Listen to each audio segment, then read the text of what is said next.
Hi ಎಲ್ಲರಿಗೂ ನಮಸ್ಕಾರ. ನಾನು ಲಕ್ಷ್ಮೀಕಾಂತ್ ಮಮದಾಪುರ್. ಇವತ್ತೊಂದು ಹೊಸ ಆ್ಯಪ್ನ ಜೊತೆಗೆ ಆ ಆ್ಯಪನ್ನು ಪರಿಚಯಿಸುವಂತಹ ಒಂದು ಸಣ್ಣ ವಿಡಿಯೋನ ತಮ್ಮ ಜೊತೆಗೆ ಹಂಚ್ಕೋಬೇಕು ಅನ್ನುವಂತಹ ವಿಚಾರ ಇಟ್ಕೊಂಡು ವಿಡಿಯೋವನ್ನು ಮಾಡ್ತಾಯಿದ್ದೀನಿ. ನನ್ನ ವಿಡಿಯೋನ ನೋಡಿ ನನ್ನ ಯೂಟ್ಯೂಬ್ ಚಾನಲನ್ನು ಸಬ್ಸ್ಕ್ರೈಬ್ ಮಾಡಿ ನಾನು ಮುಂದೆ ಮಾಡುವಂತಹ ಹಲವಾರು ವಿಡಿಯೋಗಳನ್ನು ತಾವು ನೋಡಬಹುದು. ಈಗ ಹೊಸದಾಗಿ ರನ್ ಆಗ್ತಾ ಇರುವಂತಹ ಒಂದು ಆ್ಯಪ್ ಯಾವುದಂತಂದರೆ ಟೀಚರ್ಸ್ಗಾಗಿ ಜೊತೆಗೆ ಮೀಟಿಂಗ್ ಮಾಡೋದಕ್ಕಾಗಿ ಟೀಚ್ಮಿಂಟ್ ಆ್ಯಪ್ ಅನ್ನುವಂಥ ಒಂದು ಆ್ಯಪ್ ಬಂದಿದೆ, ತಮಗೆಲ್ಲ ಗೊತ್ತಿರ್ಬೋದು. ಗೂಗಲ್ ಪ್ಲೇಸ್ಟೋರ್ನಲ್ಲಿ ನಾನು ಹೋಗ್ತೇನೆ. ಈ ಗೂಗಲ್ ಪ್ಲೇಸ್ಟೋರ್ನಲ್ಲಿ ಹೋಗಿ ಟೀಚ್ಮಿಂಟ್ ಅಂತ ನಾನು ಟೈಪ್ ಮಾಡ್ತೀನಿ. ತಾವು ಗಮನಿಸಿ, ಟೀಚ್ಮಿಂಟ್. ಇವಾಗ ಅದು ಮೇಲೆ ಡಿಸ್ಪ್ಲೇ ಆಗ್ತಾಯಿದೆ. ಇಲ್ಲಿ ನೋಡ್ರಿ, ಟೀಚ್ಮಿಂಟ್ ಅಂಥೇಳಿ ಡಿಸ್ಪ್ಲೇ ಆಗ್ತಾಯಿದೆ. ಇವಾಗ ನಾನು ಅದರ ಮೇಲೆ ಟಚ್ ಮಾಡ್ತೀನಿ. ಟಚ್ ಮಾಡಿದಾಗ ಈ ಟೀಚ್ಮಿಂಟ್ ಆ್ಯಪು ಡೌನ್ಲೋಡ್ ಆಗುತ್ತೆ. ನನ್ನದು ಆಲ್ರೆಡಿ ಡೌನ್ಲೋಡ್ ಇರೋದ್ರಿಂದ ಅದು ಓಪನ್ ಅಂತ ತೋರಿಸ್ತಾ ಇದೆ. ನಿಮಗೆ ಅದು ಇನ್ಸ್ಟಾಲ್ ಅಂತ ತೋರಿಸುತ್ತೆ, ನೀವು ಇನ್ಸ್ಟಾಲ್ ಮಾಡ್ಕೊಳ್ಬೇಕು. ಇನ್ಸ್ಟಾಲ್ ಮಾಡ್ಕೊಂಡ ನಂತರ ಈ ಒಂದು ಆ್ಯಪು ಕೆಲವು ಬೇಸಿಕ್ ಮಾಹಿತಿಗಳನ್ನ ಕೇಳುತ್ತೆ. ನಿಮ್ಮ ಮೇಲ್ ID ಮತ್ತು ಅದರ ಪಾಸ್ವರ್ಡನ್ನು ಹಾಕಿ ನೀವು ಲಾಗಿನ್ ಆಗಬೇಕು. ಲಾಗಿನ್ ಆದಮೇಲೆ ಈ ರೀತಿ ಒಂದು ಅಕೌಂಟ್ ಓಪನ್ ಆಗುತ್ತೆ. ಇದು ಕ್ಲಾಸ್ ರೂಮನ್ನು ಕ್ರಿಯೇಟ್ ಮಾಡುವಂತಹ ಪೇಜು. ಇದರ ಪಕ್ಕದಲ್ಲಿ ಗ್ರೋ ಅಂತ ಇದೆ. ಬೇಕಾದರೆ ಇದರಿಂದ ನೀವು ಟ್ಯೂಷನ್ ಕ್ಲಾಸಸ್ಸನ್ನು ಕೂಡ ಮಾಡಬಹುದು. ಅದರ ಜೊತೆಗೆ ಇನ್ನೊಂದು ಸೋಷಿಯಲ್ ಅಂತ ಇದೆ, ಇದರದೇ ಆದಂಥ ಒಂದು ಗ್ರೂಪ್ ಇದೆ. ಆ ಗ್ರೂಪಿಗೆ ನೀವು ಜಾಯಿನ್ ಆಗಬಹುದು. ಅದರ ಪಕ್ಕದಲ್ಲಿ ಅಕೌಂಟ್ ಅಂತ ಇದೆ. ಇದು ನಿಮ್ಮ ಅಕೌಂಟ್ ಆಗಿರುತ್ತೆ. ಈ ರೀತಿ ಒಂದು ಆ್ಯಪನ್ನು ನಾನು ಡೌನ್ಲೋಡ್ ಮಾಡ್ಕೊಂಡು ಆದಮೇಲೆ ಇದರಲ್ಲಿ ನಾನು ಪ್ರಮುಖವಾಗಿ ಈ ಆ್ಯಪ್ನ ವಿಶೇಷತೆಯನ್ನು ಹೇಳಬೇಕಂದ್ರೆ, ಸುಮಾರು 1200 ಜನ ವಿದ್ಯಾರ್ಥಿಗಳನ್ನು ಏಕಕಾಲದಲ್ಲಿಯೇ ತರಗತಿಯಲ್ಲಿ ಸೇರಿಸಿಕೊಂಡು ಕ್ಲಾಸನ್ನು ಮಾಡಬಹುದು. ಆನ್ಲೈನ್ ಮತ್ತು ಆಫ್ಲೈನ್ ಎರಡೂ ರೀತಿಯ ಕ್ಲಾಸ್ಗಳನ್ನು ಮಾಡೋದಕ್ಕೂ ಕೂಡ ಈ ಆ್ಯಪ್ ಅನುಕೂಲ ಆಗಿದೆ. ಅದರ ಜೊತೆಗೆ ಒಬ್ಬ ವಿದ್ಯಾರ್ಥಿ ಒಂದು ಬಾರಿ ಒಂದು ಐಡಿಯ ಮೂಲಕ ಈ ಕ್ಲಾಸಲ್ಲಿ ಜಾಯಿನ್ ಆದರೆ ಆತ ಮತ್ತೆ ನಾವು ಕ್ಲಾಸ್ ಮಾಡುವಾಗ ಆತ ಜಾಯಿನ್ ಆಗ್ತಾನೆ, ಅದೇ ಐಡಿಯ ಮೂಲಕ ಜಾಯಿನ್ ಆಗ್ತಾನೆ. ಬೇರೆ ಆ್ಯಪ್ನಲ್ಲಾದರೆ ನಾವು ಅವನನ್ನು ಮೀಟಿಂಗ್ನಲ್ಲಿ ಆ್ಯಡ್ ಮಾಡ್ಕೋಬೇಕು ಮತ್ತು ರಿಮೂವ್ ಮಾಡಬೇಕು.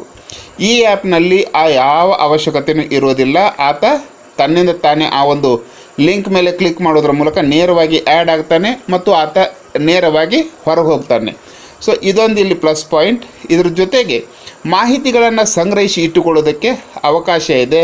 ಇದು ರಿಕಾರ್ಡೆಬಲ್ ಆ್ಯಪ್ ಆಗಿರೋದ್ರಿಂದ, ಅಂದರೆ ಈ ಆ್ಯಪು ಆಟೋಮೆಟಿಕ್ಕಾಗಿ ರಿಕಾರ್ಡ್ ಆಗುತ್ತೆ. ನಾವು ಮಾಡಿರುವಂತಹ ಲೈವ್ ಕ್ಲಾಸುಗಳು ಆಟೋಮೆಟಿಕ್ಕಾಗಿ ರಿಕಾರ್ಡ್ ಆಗೋದ್ರಿಂದ ಒಂದು ಉತ್ತಮವಾದಂಥ ಆ್ಯಪು. ಬೇಡ ನನಗೆ ರಿಕಾರ್ಡ್ ಮಾಡೋದು ಬೇಕಾಗಿಲ್ಲ ಅಂದರೆ ನಾನು ಅದನ್ನು ಆಫ್ ಕೂಡ ಮಾಡ್ಬೋದು. ಹೇಗೆ ಅನ್ನೋದನ್ನು ನಾವು ನೋಡ್ತಾ ಹೋಗೋಣ. ಓಕೆ, ಇಲ್ಲಿ ಈ ಒಂದು ಆ್ಯಪನ್ನು ಬಳಸಿಕೊಂಡು ನಾನು ಕ್ಲಾಸನ್ನು ನಡೆಸಬೇಕಾದ್ರೆ ಏನೇನು ಅವಕಾಶಗಳಿದ್ದಾವೆ ನನಗೆ ಅನ್ನೋದನ್ನು ನೋಡ್ತಾ ಹೋಗೋಣ. ಮೊದಲನೇದಾಗಿ ಇಲ್ಲಿ ಒಂದು ಕ್ರಿಯೇಟ್ ಕ್ಲಾಸ್ ರೂಮ್ ಅಂತ ಇದೆ. ನಾನು ಕ್ರಿಯೇಟ್ ಕ್ಲಾಸ್ ರೂಮ್ ಒಳಗಡೆ ಹೋಗ್ತೀನಿ. ಇಲ್ಲಿ ನನ್ನ ಕ್ಲಾಸಿನ ಹೆಸರನ್ನು ಹಾಕ್ತೀನಿ. ಉದಾಹರಣೆಗೆ ನಂದು ಸೋಷಿಯಲ್ ಸೈನ್ಸ್ ಆಗಿರೋದ್ರಿಂದ ಹಿಸ್ಟರಿ ಅಂತ ಹಾಕ್ತಾಯಿದ್ದೀನಿ. ಅದರ ಕೆಳಗಡೆಗೆ ಇಲ್ಲಿ ಸಬ್ಜೆಕ್ಟನ್ನು ಹಾಕ್ತೀನಿ, ಸೋಷಿಯಲ್ ಸೈನ್ಸ್. ಸೋಷಿಯಲ್ ಸೈನ್ಸ್ ಅಂತ ಸಬ್ಜೆಕ್ಟ್ ಹಾಕ್ತೀನಿ. ಅದರ ಕೆಳಗಡೆ ಇಲ್ಲಿ 3 ಆಪ್ಷನ್ಗಳಿದ್ದಾವೆ, ತಾವು ನೋಡ್ಬೋದು. ಟ್ಯೂಷನ್ ಕೋಚಿಂಗ್ ಕ್ಲಾಸಸ್ ಮಾಡ್ತಿದ್ರೆ ಅದನ್ನು ಹಾಕಬೇಕು. ಸ್ಕೂಲ್ ಆರ್ ಇನ್ಸ್ಟಿಟ್ಯೂಟ್ ಕ್ಲಾಸಸ್ ಇದ್ದರೆ ಅದನ್ನು ಹಾಕಬೇಕು. ಹಾಬಿ ಅದರ್ ಕ್ಲಾಸಸ್ ಇದ್ದರೆ ಅದನ್ನು ಹಾಕಬೇಕು. ಇಲ್ಲಿ ಸ್ಕೂಲು ಮತ್ತು ಟ್ಯೂಷನ್ದು ಹಾಕಿದಾಗ ಅಧಿಕೃತವಾದಂತಹ ಮೇಲ್ IDಗಳನ್ನು ಕೇಳುತ್ತೆ, ಆ ಸ್ಕೂಲ್ದು ಮತ್ತು ಇನ್ಸ್ಟಿಟ್ಯೂಷನ್ದು. ಹಾಗಾಗಿ ನಾನೇನು ಮಾಡ್ತೇನೆ ಈಗ ಅಂತಂದರೆ, ಇಲ್ಲಿ ಪಕ್ಕದಲ್ಲಿದೆಯಲ್ಲ ಹಾಬಿ ಅದರ್ಸಲ್ಲಿ ಹೋಗ್ತೇನೆ. ಹೋಗಿ ಅದರ ಕೆಳಗಡೆಗೆ ಅದನ್ನು ಟಚ್ ಮಾಡ್ತೀನಿ. ಟಚ್ ಮಾಡಿದ ಮೇಲೆ ಅದರ ಕೆಳಗಡೆಗೆ ಕ್ರಿಯೇಟ್ ಕ್ಲಾಸ್ ಅಂತ ಇದೆ. ತಾವಿಲ್ಲಿ ಗಮನಿಸಿ, ಕ್ರಿಯೇಟ್ ಕ್ಲಾಸ್ ಅಂತ ಇದೆ. ಇವಾಗ ನಾನು ಆ ಕ್ರಿಯೇಟ್ ಕ್ಲಾಸ್ ಮೇಲೆ ಟಚ್ ಮಾಡ್ತೀನಿ. ಟಚ್ ಮಾಡಿದಾಗ ಒಂದು ಕ್ಲಾಸ್ ಇಲ್ಲಿ ಓಪನ್ ಆಯಿತು ನನಗೆ. ಈ ಒಂದು ಕ್ಲಾಸ್ ಈಗ ರೆಡಿ ಆಯಿತು. ಇದು ನಾನು ವಿದ್ಯಾರ್ಥಿಗಳನ್ನ ಇನ್ವೈಟ್ ಮಾಡೋದಕ್ಕೆ ಇರುವಂತಹ ಈ ಒಂದು ಕ್ಲಾಸ್ ರೂಮ್ ID. ಆಮೇಲೆ ನಾನು ಯಾವ ಸಬ್ಜೆಕ್ಟನ್ನು ಹೇಳ್ತಾ ಇದ್ದೀನಿ ಇಲ್ಲಿ ಆಲ್ರೆಡಿ ಬಂದಿದೆ. ಆಮೇಲೆ ನಾನು ವಿದ್ಯಾರ್ಥಿಗಳ ಅಟೆಂಡೆನ್ಸನ್ನು ನೋಡ್ಬೋದು. ನಾನು ಟ್ಯೂಷನನ್ನು ಮಾಡ್ತಿದ್ರೆ ಫೀಸನ್ನು ಇಲ್ಲಿ ನಾನು ಹಾಕ್ತಾಯಿದ್ದೀನಿ. ಆಮೇಲೆ ಟೈಮ್ ಟೇಬಲನ್ನು ಆ್ಯಡ್ ಮಾಡಬಹುದು. ಯಾವ್ಯಾವ ದಿವಸ ಯಾವ್ಯಾವ ಟೈಮಿಗೆ ನಾನು ಕ್ಲಾಸನ್ನು ತಗೋತೇನೆ ಅನ್ನೋದನ್ನು ಇಲ್ಲಿ ನಾನು ಆ್ಯಡ್ ಮಾಡ್ತಾ ಹೋಗ್ಬೋದು. ಆಮೇಲೆ ಅಬೌಟ್ ಟೀಚರ್ ಅಂತ ಇದೆ. ಟೀಚರ್ ಏನಾದರೂ ತಮ್ಮ ಬಗ್ಗೆ ಹಾಕ್ಕೊಳ್ತಿದ್ರೆ ಇಲ್ಲಿ ವಿಚಾರಗಳನ್ನು ಹಾಕೋಬೋದು. ಸೊ ಜಸ್ಟ್ ನಾನು ನನ್ನ ಹೆಸರನ್ನು ಟೈಪ್ ಮಾಡ್ತೇನೆ.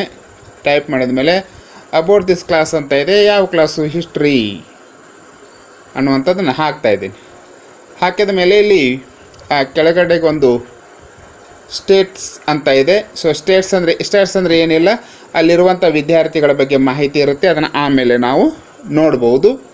ಇದಾದ ನಂತರ ಇಲ್ಲಿ ಮೇಲ್ಗಡೆ ನೋಡಿ ಬಹಳಷ್ಟು ಆಪ್ಷನ್ಗಳಿದ್ದಾವೆ. ಇದರಲ್ಲಿ ನೋಡಿ ಸಮರಿ ಅಂತ ಇದೆ. ನಾನೊಂದು ಕ್ಲಾಸ್ ತೊಗೊಂಡ ಮೇಲೆ ಅದರ ಸಮರಿಯಲ್ಲಿ ರೆಕಾರ್ಡ್ ಆಗಿರುತ್ತೆ. ಆಮೇಲೆ ರೆಕಾರ್ಡಿಂಗ್ಸ್ ಅಂತ ಇದೆ. ಅಂದರೆ ನಾನೊಂದು ಕ್ಲಾಸನ್ನು ಲೈವ್ ಕ್ಲಾಸ್ ಮಾಡಿದ ಮೇಲೆ, ವಿಡಿಯೋ ಕ್ಲಾಸ್ ಮಾಡಿದ ಮೇಲೆ ಅದರ ರೆಕಾರ್ಡಿಂಗ್ಸ್ ಎಲ್ಲ ಇಲ್ಲಿ ಸ್ಟೋರ್ ಆಗಿರುತ್ತೆ. ಒಂದು ಮೀಟಿಂಗನ್ನು ಮಾಡಿದ 24 ತಾಸಿನ ನಂತರ ಆ ವಿಡಿಯೋ ರೆಕಾರ್ಡ್ ಆಗಿ ಇಲ್ಲಿ ಸ್ಟೋರ್ ಆಗಿರುತ್ತೆ. ಅದರ ಪಕ್ಕದಲ್ಲಿ ಟೆಸ್ಟ್ಸ್ ಅಂತ ಇದೆ. ಸೊ ಟೆಸ್ಟ್ಸ್ ಅಂದರೆ ನಾನು ವಿದ್ಯಾರ್ಥಿಗಳಿಗೆ ಟೆಸ್ಟನ್ನು ತೊಗೋಬೋದು. ಆಮೇಲೆ ಸ್ಟೂಡೆಂಟ್ಸ್ ಅಂತ ಇದೆ. ಸ್ಟೂಡೆಂಟ್ಸ್ ಯಾರು ಅಟೆಂಡ್ ಇರ್ತಾರೆ ಅವ್ರ ಬಗ್ಗೆ ಅಲ್ಲಿ ಮಾಹಿತಿ ಇರ್ತದೆ. ನೋಡಿ ರೆಕಾರ್ಡಿಂಗ್. ಸೊ ನಾನು ಮಾಡಿರುವಂಥ ಒಂದು ಕ್ಲಾಸಿನ ರೆಕಾರ್ಡಿಂಗ್ ಇಲ್ಲಿ ಇರುತ್ತೆ. Recorded live lecturer will appear here within 24 hours ಅಂತ ಇರುತ್ತೆ. 24 ಗಂಟೆಗಳಲ್ಲಿ ಈ ಒಂದು ಭಾಗದಲ್ಲಿ ನಾನು ಕ್ಲಾಸ್ ಮಾಡಿದಂಥ ವಿಡಿಯೋ ಆಟೋಮೆಟಿಕ್ಕಾಗಿ ಬಂದು ಸೇವ್ ಆಗಿರುತ್ತೆ. ನಾನು ಸೇವ್ ಮಾಡುವಂಥ ಅವಶ್ಯಕತೆ ಇಲ್ಲ.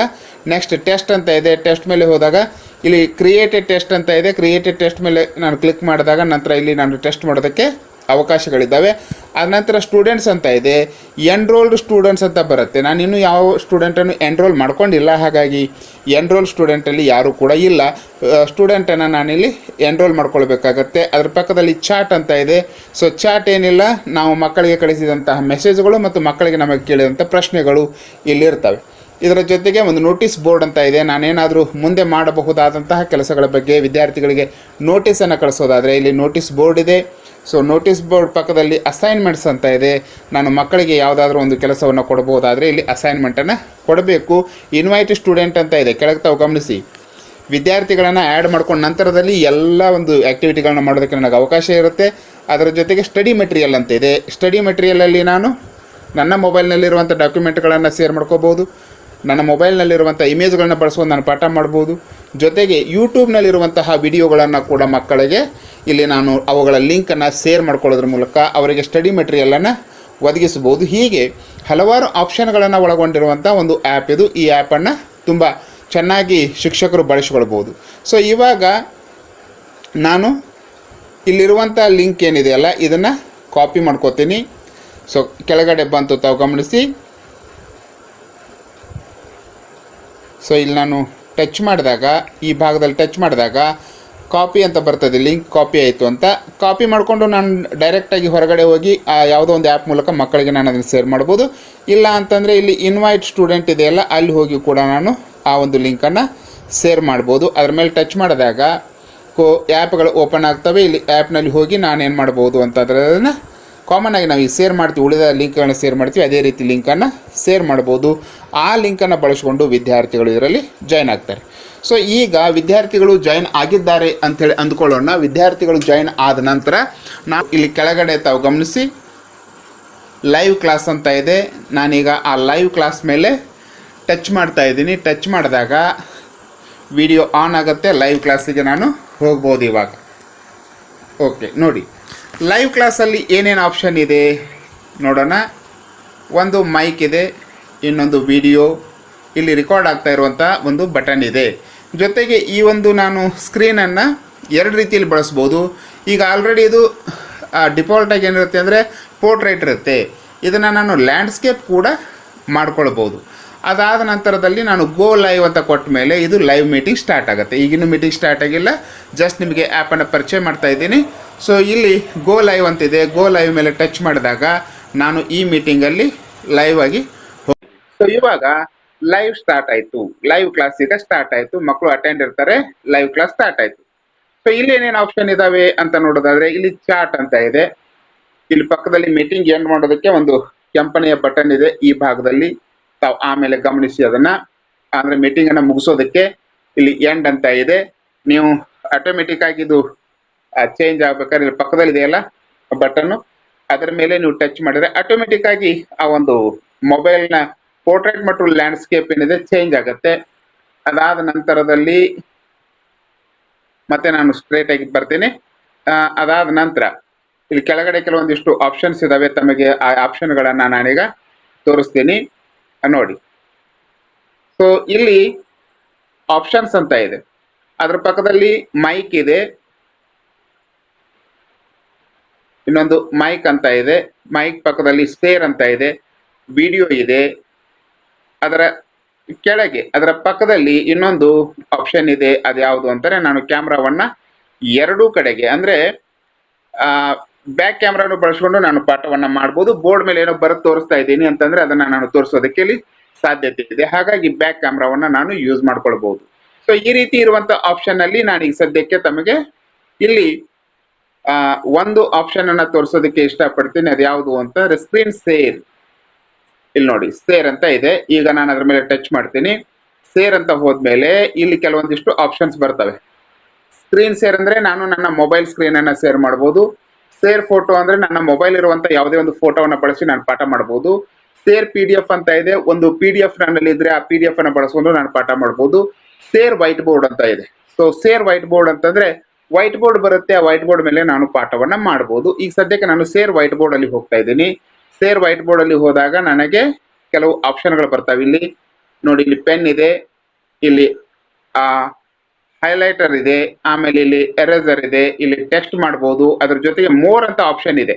ಈ ಮೋರ್ ಆಪ್ಷನ್ ಅಲ್ಲಿ ಹೋದಾಗ ಇನ್ನೂ ಕೆಲವೊಂದಿಷ್ಟು ಆಪ್ಷನ್ ನನಗೆ ಓಪನ್ ಆಗ್ತವೆ. ನೋಡಿ ಏನ್ ಆಪ್ಷನ್ ಬರ್ತಾವೆ ಇಲ್ಲಿ, ಸೇವ್ ಅಂತ ಇದೆ.